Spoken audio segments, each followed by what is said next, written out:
الآن أنا من الذين يشاهدون كيف فرنسا تتهافت على المغرب، وكلما وقعوا اتفاقية قلت يا ليتني أنا الذي أوقع. أتمنى أن يكون لي مكانا في ثقافة المغرب. أطلب من المغرب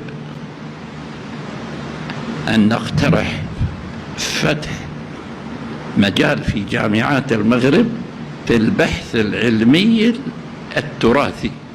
أنني أنا أتصور لو مشيت في أرض المغرب